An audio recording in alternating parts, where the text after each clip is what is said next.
Donc le gros mot là que tu viens de dire, c'est quoi? C'est quoi le gros mot qu'elle vient de dire? Elle a dit le bâtard. Et en fait, vous vous en rendez même pas compte. Vous dites des mots, je dis même pas lesquels parce que c'est filmé. Je vous dis même pas les mots que vous employez tous les jours. Vous en rendez même pas compte. Est-ce qu'il y en a que ça gêne? Est-ce qu'il y a des gens qui sont gênés par l'utilisation de gros mots tous les jours? Oui, il y a des personnes. Oui, il y a des personnes qui sont gênées par l'utilisation des gros mots tous les jours. Et je vais vous dire, en premier lieu, c'est les profs. Parce que nous, on est choqués d'entendre des mots comme ça dans la bouche des gens comme vous qui êtes gentils, sympathiques et tout, et d'entendre des gros mots, je vous les dis même pas, vous voyez lesquels je veux dire. Et il y a un autre problème, c'est quoi le problème? C'est quand vous ne parlez pas français correctement. Je vois pas qu'est-ce qui est écrit. Et encore, ça, c'est pas très correct. Qu'est-ce que vous entendez? Qu'est-ce que vous entendez dans votre vie de tous les jours comme français incorrect? Si j'aurais. Si j'aurais. Ça, j'aime pas. Si j'aurais su, si j'aurais voulu, vous l'entendez ça ou pas? C'est pas français si j'aurais su, si j'aurais voulu. C'est pas beau en plus. Iman a dit faut qu'on y va à...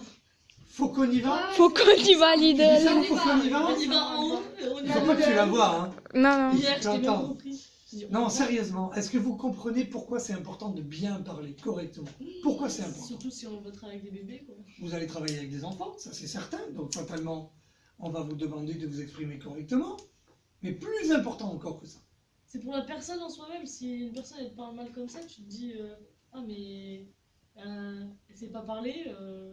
Alors On effectivement, te vise, la Iman. première chose, quand vous parlez mal, vous donnez une image de vous qui est déjà négative. Ouais, la pichette, la racaille de banlieue.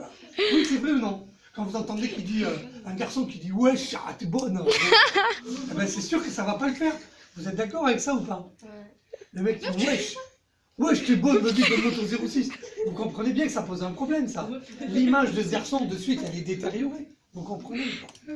Alors, effectivement, l'image que vous donnez, elle passe beaucoup par la parole. Séma, ça t'intéresse pas?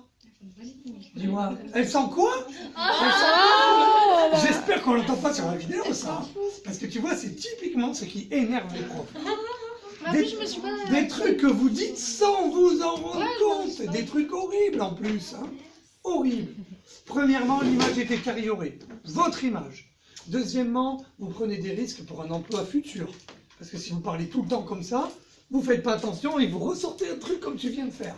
Horrible. Troisièmement, et là vous vous en rendez pas compte, les filles, Émilie, vous vous en rendez pas compte de ça. Mais en fait, quand on parle correctement une langue, on acquiert avec de la culture, du savoir et une façon de raisonner. Et la langue française, elle est réputée dans le monde entier pour donner une façon de raisonner particulière. Vous demanderez aux États-Unis, il y a beaucoup de gens qui travaillent chez Disney ou dans les séries chez Netflix pour faire les scénarios. D'ailleurs, on doit dire les scénarios pour parler correctement. Et bien, dans ces personnes-là, c'est quoi leur principale qualité? C'est qu'elles ont une réflexion particulière, une façon de penser particulière, parce qu'elles parlent je vais y arriver, parce qu'elles parlent le français. Le français, c'est une langue riche, qui a beaucoup d'histoire. Tu m'écoutes? Ou tu t'en bats, hein? Soit vous avez compris que le français, c'est une langue riche qui vous aidera, soit vous allez mal le parler, ça va vous handicaper toute votre vie. Mais rappelez-vous que le français, c'est une langue super riche quand on la parle correctement, avec du vocabulaire. C'est quoi le mot tout à l'heure que vous ne connaissiez pas? Il y a toujours des mots que vous ne connaissez pas. Vous en rappelez même plus. Horrible, horrible. Bah vous non plus du coup. Bon, c'est bon. Ouais, Moi non plus. voilà. Bon voilà, c'était une petite leçon de morale. Je la mets sur YouTube ce soir. Ok. Merci. Au revoir.